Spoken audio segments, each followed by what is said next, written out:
पाणिनि शिक्षण संस्थान की ऑनलाइन वीडियो क्लास है और मैं अंजनी दुबे आप लोगों को एसीएफ की परीक्षा के पाठ्यक्रम में शामिल छत्तीसगढ़ का सामान्य अध्ययन के कुछ भागों को पढ़ाऊंगी।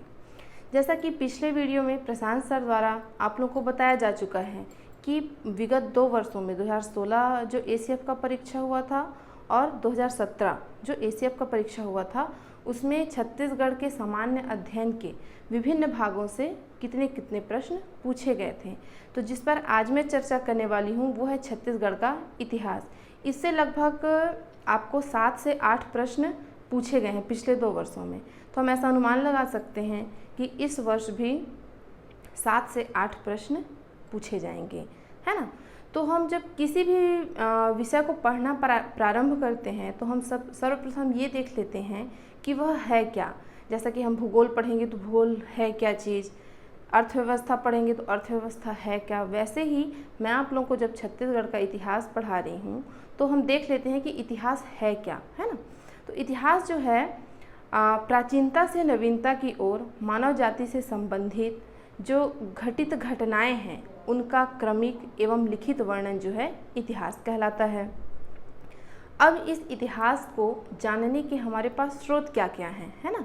तो पहले देख लेते हैं पुरातात्विक स्रोत एक है हमारे पास, दूसरा हमारे पास है साहित्यिक स्रोत, तीसरा यात्रा वृत्तांत।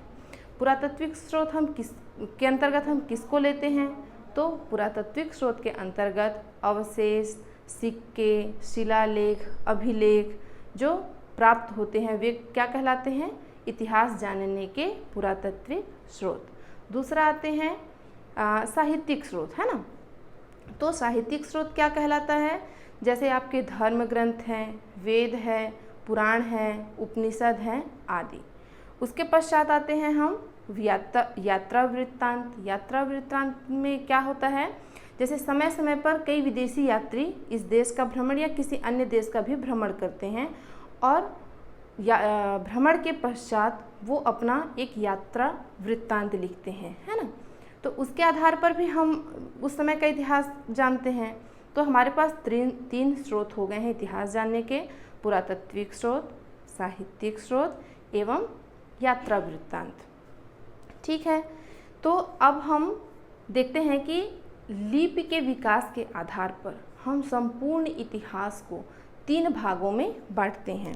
किसके आधार पर, ये पूरे विश्व के इतिहास को हम देखें तो लिपि के विकास के आधार पर हम 3 भागों में ही बांटते हैं। इसलिए हम छत्तीसगढ़ के भी इतिहास को इन्हीं 3 भागों में बांटकर पढ़ते हैं।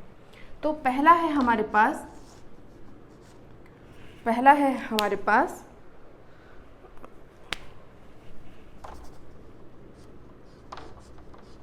प्रागैतिहासिक काल,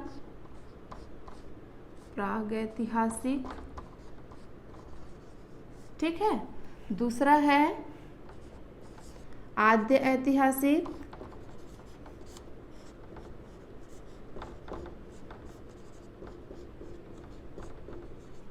एवं तीसरा है ऐतिहासिक।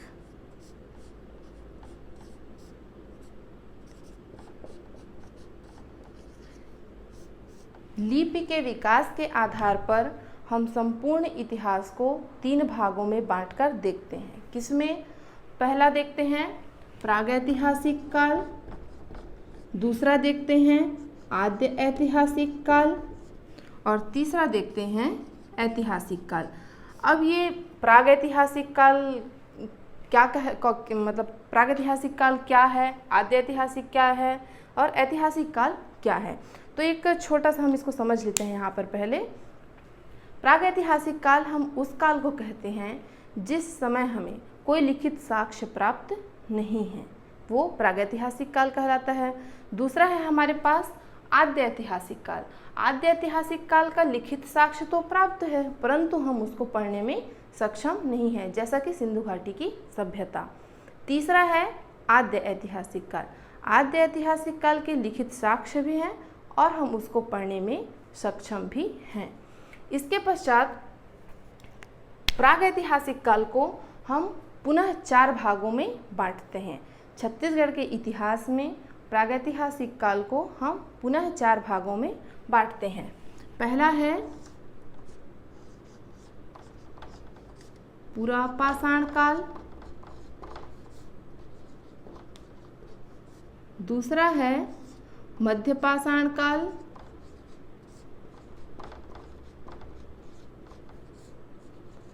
तीसरा है उत्तर पाषाण काल,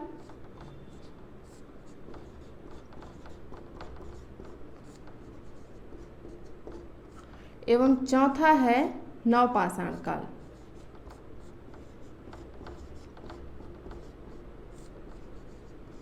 भारत के इतिहास में जब हम पढ़ते हैं तो यहाँ पर थोड़ी सी भिन्नता है। भारत के इतिहास में केवल इसे 3 भागों में बांटा गया है। तीसरा हम उत्तर या नवपाषाण काल ही कह देते हैं। ठीक है, अब इनकी भी थोड़ी थोड़ी मैं परिभाषा आप लोगों को बता देती हूँ। पूरा पाषाण काल किसे कहते हैं, मध्य पाषाण काल किसे कहते हैं, उत्तर पाषाण काल एवं नवपाषाण काल किसे कहते हैं। तो ये जो है पत्थरों की उपयोगिता के आधार पर पूरा पाषाण काल, जब मनुष्य प्रारंभ में पत्थर का उपयोग करना शुरू किया, उस काल को हम पूरा पाषाण काल कहते हैं। मध्य पाषाण काल में पत्थरों का उपयोग थोड़ा परिष्कृत हो गया मानव द्वारा, है ना, तब वो मध्य पाषाण काल। उत्तर पाषाण काल में और नई नई विशेषताएं आती गई उनके पत्थरों के उपयोग में। चौथा है नवपाषाण काल। नवपाषाण काल आते आते उनके हथियार बिल्कुल परिष्कृत हो गए थे, पत्थरों का उपयोग बिल्कुल परिष्कृत ढंग से करने लगे थे, जैसे कि नुकीले चमकीले हथियार बनाना ये लोग प्रारंभ कर दिए थे, है ना। तो अब हम देख लेते हैं कि पूरा पाषाण कालीन छत्तीसगढ़ में जो साक्ष्य प्राप्त हुए हैं वे स्थल कौन कौन से हैं और उन स्थलों में क्या क्या साक्ष्य हमको प्राप्त हुआ है। तो मैं एक एक कर आप लोगों को बताते जाती हूँ। जैसा कि प्रागैतिहासिक काल के अंतर्गत पहला है हमारा पूरा पाषाण काल। पहला है हमारा पूरा पाषाण काल। ठीक है, पूरा पाषाण काल से संबंधित जो छत्तीसगढ़ में प्राप्त स्थल हैं वह है सिंघनपुर की गुफा, सिंघनपुर की गुफा एवं महानदी घाटी, महानदी घाटी। सिंघनपुर की गुफा कहाँ स्थित है? रायगढ़ में स्थित है। यह खोजी गई सर्वप्रथम गुफा है। छत्तीसगढ़ में सर्वप्रथम खोजी गई गुफा सिंघनपुर की गुफा है। दूसरा है हमारे पास महानदी घाटी। सिंघनपुर की गुफा रायगढ़ में स्थित है। अब यहाँ देख लेते हैं कि हमको क्या क्या चीज़ें प्राप्त हुई हैं, है ना। तो सिंघनपुर से जो हमें पहली चीज़ प्राप्त हुई है वो है मानव आकृति। ठीक है, पहली चीज़ हमें प्राप्त हुई है क्या? मानव आकृति, जो कि सीधी एवं दंड के आकार की सीढ़ी नुमा आकृति है। दूसरी चीज़ हमें प्राप्त हुई है क्या? 5 कर चलित कुल्हाड़ी। ठीक है, हमें क्या क्या प्राप्त हुआ है पूरा पाषाण काल से?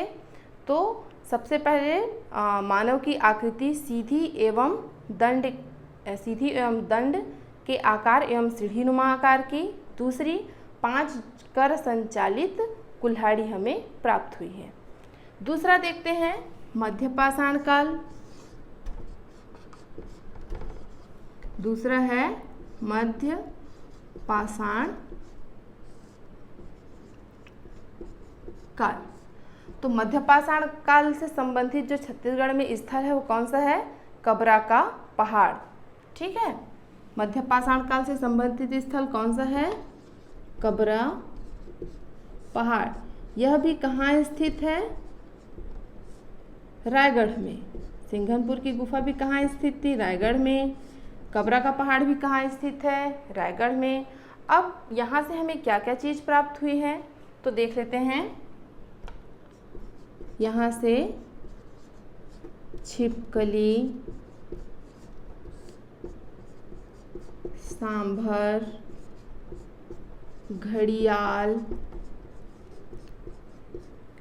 अन्य पशु के चित्र। ठीक है, और ये सभी जो है लाल रंग से ये सारे चित्र अंकित हैं। ठीक है, इसके अतिरिक्त अपने को पंक्तिबद्ध मानव आकृति, पंक्तिबद्ध मानव आकृति, ठीक है, क्या क्या देख लिए हम? छिपकली, सांभर, घड़ियाल एवं अन्य पशु। इसके अतिरिक्त पंक्तिबद्ध मानव समूह, इसके अलावा लंबे फलक एवं अर्धचंद्राकार के लघु पाषाण औजार, लंबे फलक एवं अर्धचंद्राकार,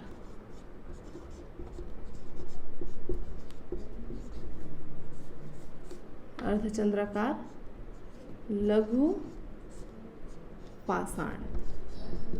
ठीक है, तो मध्य पाषाण काल से छिपकली, सांभर, घड़ियाल, पंक्तिबद्ध मानव समूह, इसके अतिरिक्त लंबे फलक एवं अर्धचंद्राकार आकृति के लघु पाषाण हमें प्राप्त हुए हैं। ठीक है, इसके पश्चात तीसरा हमारा आता है उत्तर पाषाण काल। तीसरा है उत्तर पाषाण काल।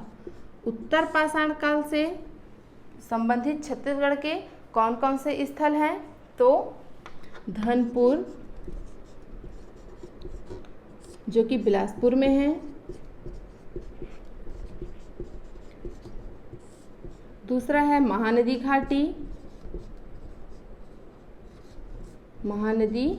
घाटी एवं सिंघनपुर की गुफा।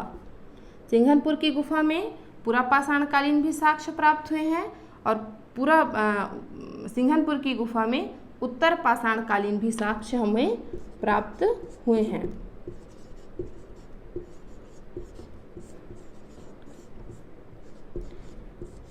इन जगहों से हमें लघु पाषाण औजार प्राप्त हुए हैं। इन सारे जगहों से लघु पाषाण औजार प्राप्त हुए हैं। इसके अतिरिक्त उत्तर पाषाणकालीन राजनांदगांव का बोन टीला भी एक स्थल है जहां पाषाण युगीन हथौड़ा भी हमें प्राप्त हुआ है। राजनांदगांव का कौन सा स्थल? बोन टीला।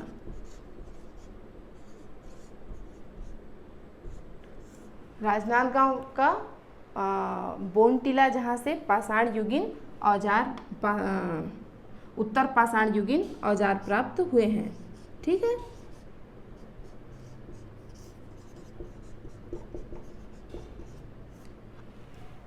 तो उत्तर पाषाण का हथौड़ा।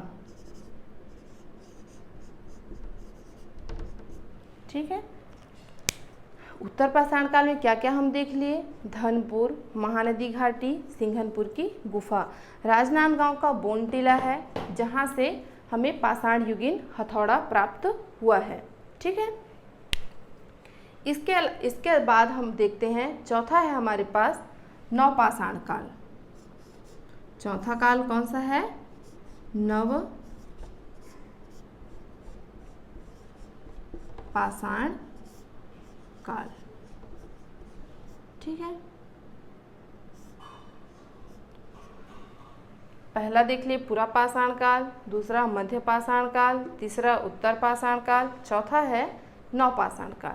नवपाषाणकालीन स्थल छत्तीसगढ़ में है। टेरम, जो कि रायगढ़ में है, चितवा डोंगरी,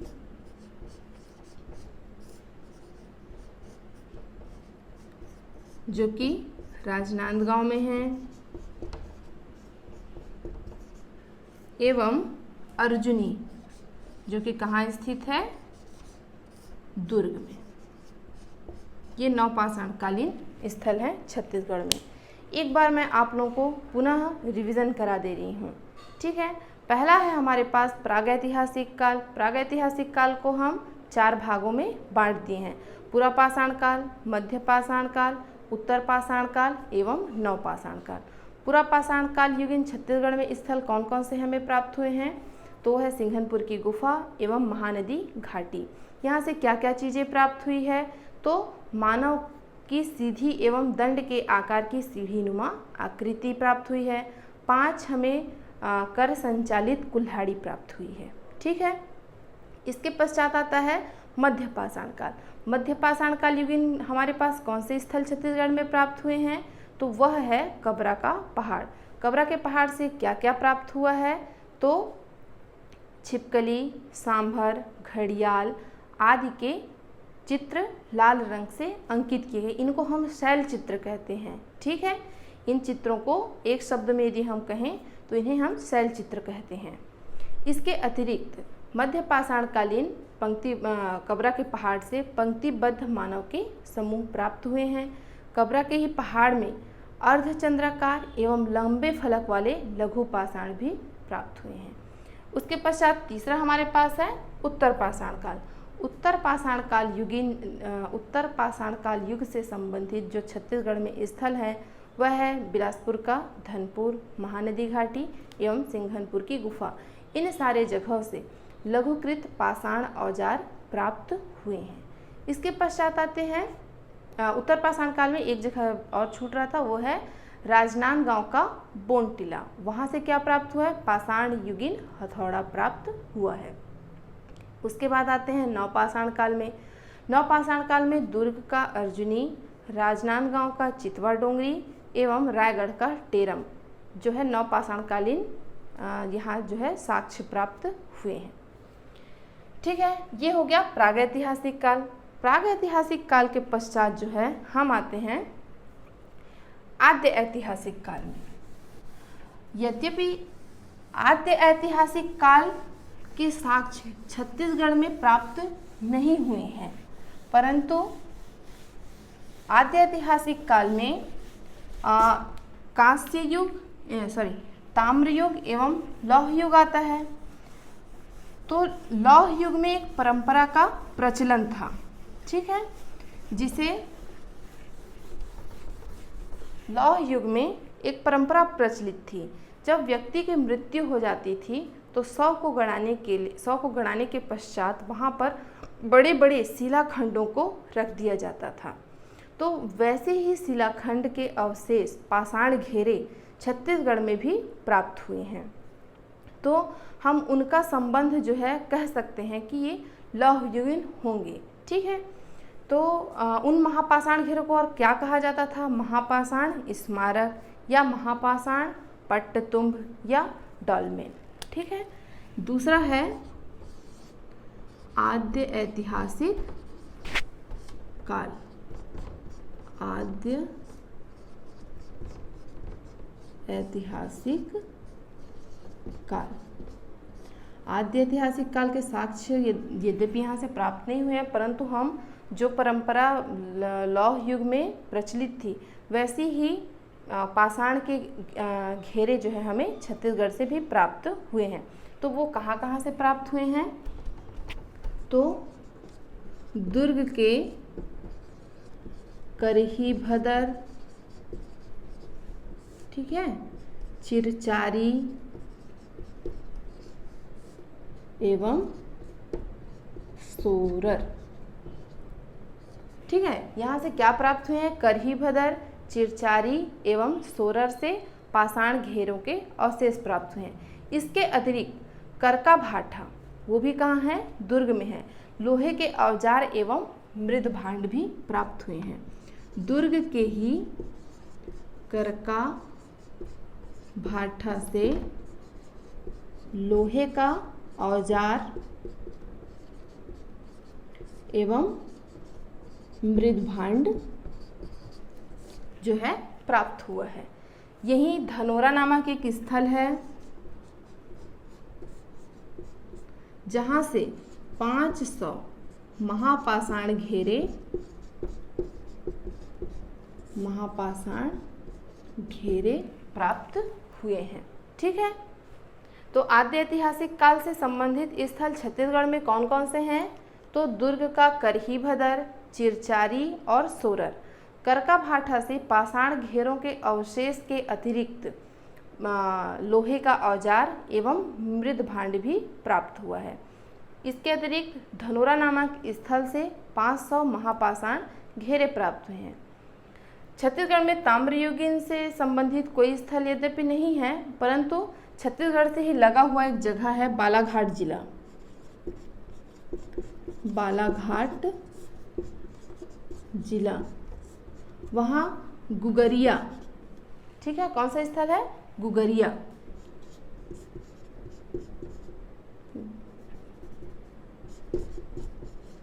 जहाँ से क्या प्राप्त हुआ है? ताम्र अस्त्र। यह छत्तीसगढ़ में नहीं है, छत्तीसगढ़ से लगा हुआ कौन सा है? बालाघाट जिला।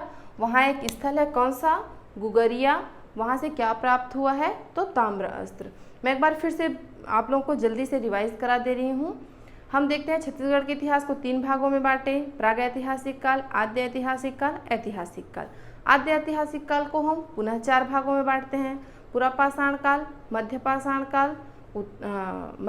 काल, उत्तर पाषाण काल एवं नवपाषाण काल। ठीक है, पुरापाषाणकालीन स्थल कौन कौन से थे? सिंघनपुर की गुफा एवं महानदी घाटी। और मध्यपाषाणकालीन स्थल कौन सा था? कबरा का पहाड़।